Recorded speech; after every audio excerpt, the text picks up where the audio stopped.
Hello, hello. Welcome back to another episode of Paper Talk. Today, we're switching it up a little bit, and this is something that our mastermind members has been asking us, and we do see some on social media about people like wondering about how to respond to inquiries. So we're going to cover three basic things. We're going to cover in a really quick episode on how to frame, how to tell your clients on bridal inquiries. We'll break it down to corporate inquiries, and we're also going to touch on brand inquiries. So this is only about when a customer reach out to you, how do you go about responding back and getting that particular sale in? All right, you guys, Sarah, Jesse, are you ready to do a quick brain dump on this particular topic? Yeah, bring it on.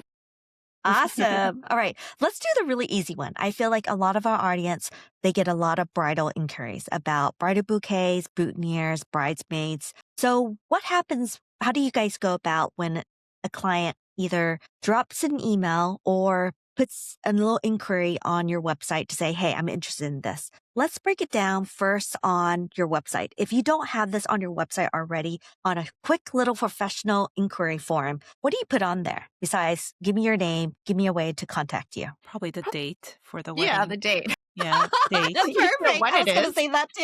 Yeah, that's the Yes. most important. Because we want to make sure we get as much time as possible when it comes to making paper flowers, right? So Yeah. we want to know, when do you need this by? Because if it's next month, I mean, it's not going to happen. So Yeah. yeah. Yeah, exactly. I think sometimes the contact form is a little bit limited in terms of that Mhm. conversation, but at least you kind of can, respond and say whether or not you're available. I mean, that's kind of like the gatekeeping, right? Like if you're not available, end of conversation. Maybe Mhm. refer them to someone. But if you are available, then I think you can respond and have additional questions because there are probably a lot, right? Mhm. Mhm.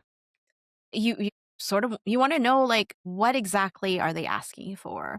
Is it just a bouquet or is it centerpieces? Is it boutonnieres? It's helpful to know where they're located too, right? Because we're going to be talking about not only how Shipping. much time to make it, but shipping. How much time is that going to Exactly. take? Also, because sometimes customers don't think about shipping. They don't think about the fact that it does complicate things. It means you're outside of, the city or the state or even the country.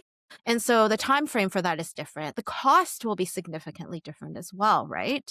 We're Yes. talking about not just shipping, but duties and also if it's an international shipment, then things could get lost too, right? Exactly. So like there are more risks involved the further you have to ship something out. And that's something you have to discuss with your customer too. Mhm. But I mean, then you've got the practical stuff, right? The practical stuff of Colors. well, What kind of yeah, flowers? colors, Yeah. flowers, Style. Yeah, Mhm. exactly. Style. Is it going to be indoors? Is it going to be outdoors? Is there Mhm. already, specific things that they Theme. want in there? Yeah, theme wise. Or do they trust you in terms of you designing it? I think one of the biggest things you have to do is set their expectations straight in terms of what that cost is going to be based Mhm. on what they're But wait, asking for. Yeah. when do you actually talk about costs? I think this is something as a beginner person that's making paper flowers and doing that. I feel like a lot of people are always scared that their price is going to be too high and they're going to lose the sale. Mhm. And so one of the marketing ways that a lot of us at the beginning were always taught, like, hook them in, invest in that time. But the thing is, you don't want to invest a lot of time on your end to Yeah. be talking back and forth. You want to make it so here's my price, here's what's my schedule going to be looking like. But I feel like a lot of us or beginners, they're scared to put that framework and they invest too much of their heart and their time and effort into this and only to find out that it's out of their budget or it's out of their schedule. Yeah. And Mhm. that's something that you as the maker need to decide on your plate, like when's your cutoff time? Mhm. And also, you guys, don't ever make free samples. If a client ever asks you to make a sample, you have to charge them the Yeah. full price. It is your time and it's an investment on yourself. Mhm. And the thing is, if you give it to them free and they turn out and say no, you lost all of that. Yeah. So just a reminder, you guys. I actually Yeah. have a price sheet, I guess, that I send out with my first email back to them. I do list it out, and I mentioned this in our mastermind, actually. I like to be as upfront as possible. So there are no surprises on both ends. I don't want to be emailing them back and forth until I realize that like I'm completely out of their budget or, it was totally unexpected. No, I want to make sure they know what they're getting themselves into before I even get to there, So I try to give them all the information. I did list out, like I usually list out from bridal bouquet, then the boutonnieres, then the bridesmaid bouquets, centerpieces, installations, backdrops. There are like a handful of listings that you should put on there so that it can also give them a good idea. I want to include that, or I want to include that. I didn't think of that. And I do list it out with each price pretty much. And then, yes, you could work around a budget and maybe you could mention, hey, let me know your budget. And then I could tell you what I could do for you. Right? Maybe their budget is a lot less, but you can just be like, I'll give you like 5 flowers compared to a whole dozen and it'll still look good. Or, you can figure out what you could do for them within the budget that they have. Obviously, if it's a shorter budget, you're not going to include like a whole installation of anything, so yeah, I would say be upfront with costs as much as you can before you even keep talking. Yeah. And one thing I really want to emphasize on here is quickly respond back to the inquiries. Because in reality, you're not the only maker that they're reaching out to inquire about your work. They're probably reaching out to a couple other people too that they admire their work. And they're trying to see what they can fit into their budget, if they can make it in time. So, and then also, they don't know who you are. So at this point, you're creating that trust. They're like, oh, she's quick to respond back. That means that when my wedding day comes out a year out, I can trust her to deliver it because you never know who you're reaching out to. Yeah. I mean, usually I assume from experience anyways, people who do reach out to me for bouquets specifically have been following me for my work because like you said, there are a lot of us that make flowers, right? So they do their homework a bit, especially because it's so personal. I think with corporate ones, it's a little bit different. They literally Google people who are around. Yeah, but I think with exactly. bouquets, and I think that's what is slightly different between like serving a person at the end versus serving a company where it's a rep, you're dealing with a rep, is that it tends to be personal, which means that you have a greater responsibility actually to deliver their dream bouquet. And so to some extent, I think that aesthetics does matter. So they will probably be more picky about what it looks like. Different people work differently. But for me, I find that trust, like you were saying, Quinn, trust is so important in terms of them knowing that you're reliable and that what you'll deliver to them is their dream bouquet. And that your aesthetic is not going to change significantly because that's what they're approaching you for is what they see on your Instagram page or on your website. Yeah. And I think partly, I think, and I think we're going to be talking about this for the other inquiries too, partly is educating people about the cost.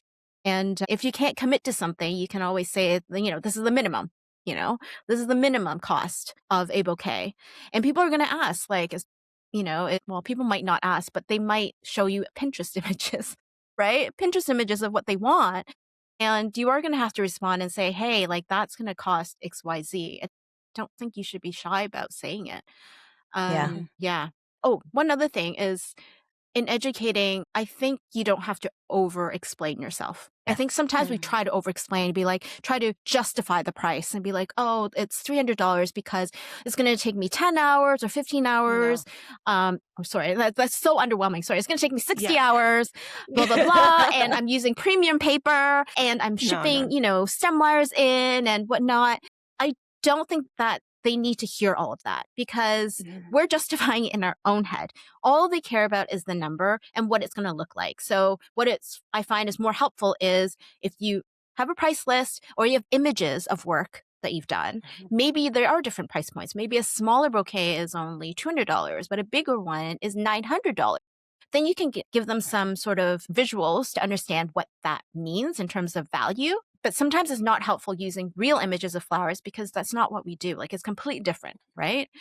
But that way, Like I find that it doesn't help to tell them how many stems because they don't understand what that means. And if you say, oh, a difference between 10 stems and a difference between 40 stems, it's not just numbers, it's what that final product is going to look like. So rather than that, just be more, you're the artist, you're the designer. You can tell them what's best. Okay, if you want it to be in these colors, you want it to look lush and romantic and expensive, well, this is what they're going to have to pay for it.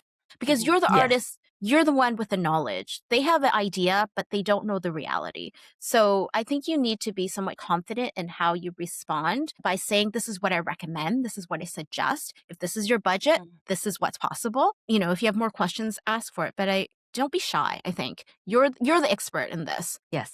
And then just to round this off, when you finish doing the inquiries, make sure you have a contract in place that reminds them date of delivery, when you're going to deliver it, how it's going to be delivered, shipping, hand delivery, whatever. Deposit. And then if there's deposit, and when the final payment is going to happen. Yeah. And it's usually before you deliver it. So that way you'll have it ready to go. Yeah. And then moving on to corporate, again, contract. You have to be on a more business-like on this part where costs is actually right at the very beginning because they are looking at multiple artists to try to gauge in how much it's going to cost, will it fit in their budget. And so you have to be very bullet point on here are the flowers, here's my deadline. And if you have to hire anybody, if you have to order supplies, that's all part of like being very transparent to them, following up with them as quickly as possible. Because usually when you're working with corporate and events planners, it is a very, very tight turnaround and getting that payment set up because usually they want to send you a check and it's 30 days, 60 days, you might not even get paid for it. So you have to be like, I'm not going to be working with you unless I get a deposit to cover my expense up front. Then the rest of it can come later on. And that's something you have to think about. But yes, be very timely, be very, very detailed on because they're looking at so many different artists and getting as much detail as possible. I always have a checklist when I'm talking to my corporate on all the different details. And this is something you have to build over time as you talk to different clients. And know that you need to add this and that and that. But costs, shipping, contract, deposit, payment, delivery, those are the key components. And then you can build on, of course, the colors, the type of flowers, and the height and all of that measurements. That needs to be discussed afterwards. Yeah. Did we talk about time frame? Time frame, yes, that's usually on the corporate side because they always have a very, very strict deadline. And so you have to work on their deadline. And so when you are ready to work with corporate, just know that you're going to be working a lot of hours in a very, very short amount of time. And that takes a lot of your brain space, body, and time away from your family and working in the middle of the night to finish it. Yeah. Completely That's different from something you working would with have to bridals. learn. You live and learn. Yeah, you have to Yes. know You live and learn. how much you could Yes. make. Yeah. Yeah. And when you're young, it's awesome. But as you get older, it's like, oh my gosh, I can't do it anymore. But let me refer you. And so if you can't do the job, have a list of your maker friends that can do the job. Because if you refer someone, they can refer you back. So it's a two-way street. Make it happen.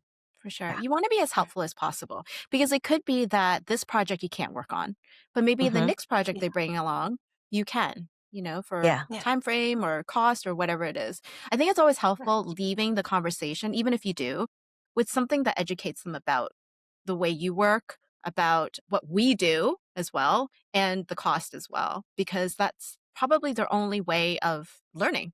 And you never know because projects could come up where they're like, okay, well, not for this budget, but maybe another budget.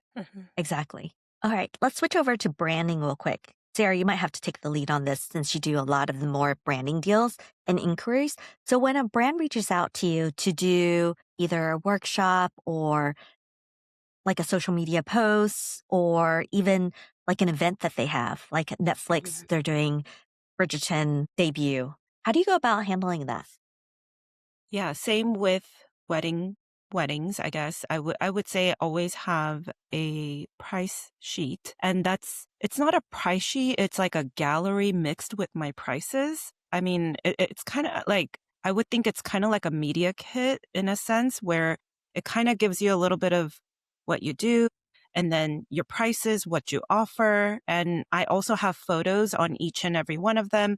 I have past photos like that I've worked on, and I have one separate for weddings. The corporate ones, I actually never send them out because they always know exactly what they want. And then they're like, can you do this? And you say yes or no, right? So you don't even need to show them your profile or portfolio, I mean. And then the brand deals, I do have a media kit where it has like my stats, it has past collaborations or past brand deals that I might have had, things that I might have been featured in. It definitely looks different from weddings, but I think you should set this all up.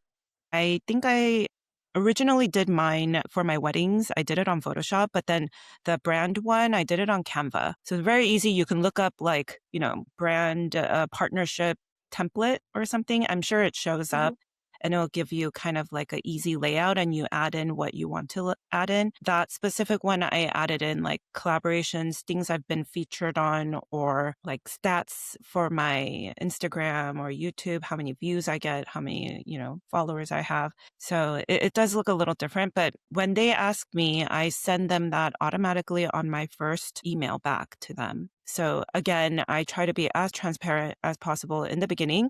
So I personally feel like when I am upfront with them first, I feel like I have the ball on my court. Like I know what I'm doing.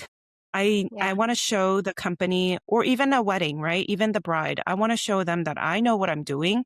So therefore, like, don't nickel and dime me kind of thing. That's my ultimate. Yeah, that's my ultimate thing, And I do feel like when you feel timid, like, oh, I'm not sure how much, then they're going to take advantage of you. So you need to be confident. You can definitely work around a budget. Yes, I do like test the waters and see what they are feeling. And I do say like eventually if I still want to work with them, I go, okay, what's your budget? Like what, like let's see where you are at. Yeah. So I feel like you just need to be confident. That's my biggest advice for you guys. Know your numbers. Yeah. Know how much you are going to charge no matter what. And maybe in the back of your head, don't say it in the email, but in the back of your head, you're like, okay, I'll still take it if it's this much though. Because that will depend on the opportunity. Yes. Yeah. And also, if you have like a package deal, don't be afraid to like change it up a little bit. So maybe I'm just throwing some numbers out. Like say you charge $500. Within this $500, it's 2 static posts, 1 reel, and then a mention in my YouTube advertisement thing. That's really low for what that is. But I'm just knowing that if they can still afford maybe 300, just lower it down a little bit and saying I could do 1 post, 1 reel, and that's my $300. Just being able to be flexible so you can get that deal. Yeah. And I mean, collaborations are such a cool way to get your name out there. There's also ways where they want to feature you. So that's also really cool because I've also worked with a crafting company where I was their, what do you call it? Like a guest writer on their blog. So I just kind of wrote them a post that I would want to talk about on their blog. So it's like a way of featuring me as an artist, but they like pay me to be a part of that because I guess it's kind of work. Sometimes it's like a free feature. And if I don't have to do any work other than send them my, bio, that's great. But sometimes they'll pay me for it too. So I was like, okay, so know that there are really cool opportunities when it comes to collaborating with a company in that way, not like a physical, like I'm going to make you flowers, but like maybe you get to show them how to make flowers through their channel, or they're going to ask you to do a tutorial on a blog for their blog, things like that. Or maybe like I did one with a jewelry company and it was a freebie little card for their guest or for their audience, but they pay me for that. So there are really cool opportunities. Yeah. All right, I'm looking. I want to like pull up. When are we starting the 3rd cohort? Is it September 1st? I don't know. I want to say September 1st. Let's do September 8th and give 1 week off. Let's do that. Okay. So if you guys want to learn more about responding to inquiries and go more in depth, think about joining our mastermind. We start our 3rd cohort starting on September 8th of 2026. And it's been really amazing. I love the way that our mastermind has been shaping up. The group is so stellar and it is around the world. We have someone from New Zealand that joins us every 2 weeks. And it's so amazing to know that even though you're in a different country, that you actually have the same problem. And I love that we can share and discuss about all these different things that is happening as a creative, as an entrepreneur. The things that we do is relatable to pretty much artists around the world, which is really amazing. All right, now to our fun little episode where we talk about things that we're buying that makes us supremely happy. And so this could be a little thing. So I'm going to start off first. One thing that I've been exploring a little bit more is floral mechanics because I've been trying to do more floral arrangement because I feel like as my students, they make really beautiful paper flowers, but I feel like they're lacking on the floral arrangement component. And so I've been trying to figure out different ways to use fresh flower floral mechanics, but how do we go about using it and arranging it in paper flower? Because the wires are really skinny and floral frogs are really great, but there's not enough room for the wires to stick in. And so when I was teaching a workshop with Hitomi last year, I had brought, those little water tubes that you would make thicker stems. So she would actually cut like little stubby ones, like 2 inches tall. She would insert it directly into the frog pins. And then you now have room down in the vase where no one's going to see the mechanics and you just pop them in. And it was just a great way. And you can use, depending on the size of the tubings, you could put multiple stems in it or you can do one. So I thought that was really clever and fun. So I've been testing out different frog pins and been collecting vintage frogs, which is not quite pins. In certain ways, they have like little cages with pins in it, but it's been really fun to see these, like they've been using it for decades and decades. So it's really fun to see how it has evolved. Yeah. Actually, now that you mention it, I did pick up 2 hairpin frogs the other day because I was like, oh, well, sometimes the pin frogs actually damage the bottom of our stem. Yes. So I was trying to use those. And it's interesting because they're so much taller. So they do really well with thick stems. I guess like real flowers. Yeah, they do really well with like the thick stems, like my irises and even the fritillaria, the thicker stems. They do really well in holding it up. So I was like, oh, really impressed with having something that doesn't destroy the base of my flowers. Exactly. But yeah, that would be my buy. My recent buy that brought me joy. Yay. How about you, Sarah? I think for me, if we're going to just jump on the whole frog situation, I've actually made them out of ceramics and it's so fun. I mean, it's not the best, like efficient way to use as a frog, but it is still really cute. And I totally think if you guys love that look of a frog with like maybe a minimal flower, you could try making it with some clay and, you build a dome and then you can put little dots. It's like make couple holes, and it's heavy enough that it'll hold your flowers. I mean, not too many flowers, but just the right amount to have that like kind of ikebana minimal look would be really cute with like a ceramic frog. Yeah. So fun. All right, you guys, thank you so much for joining us. I also want to let you guys know we just interviewed Poi, who's been on our podcast many times. But if you guys want to know about reaching out and following up with companies that don't hire you, but you're like stubborn to say, I want to work with you, you need to listen to this episode because she has some amazing like collaboration coming up because for 3 years, she's been working on this company and she landed it. So stay tuned. Listen to Poi. It's going to be coming up, I believe, in June. Episode 196 is going to be her episode. So stay tuned, everybody. Bye. Bye.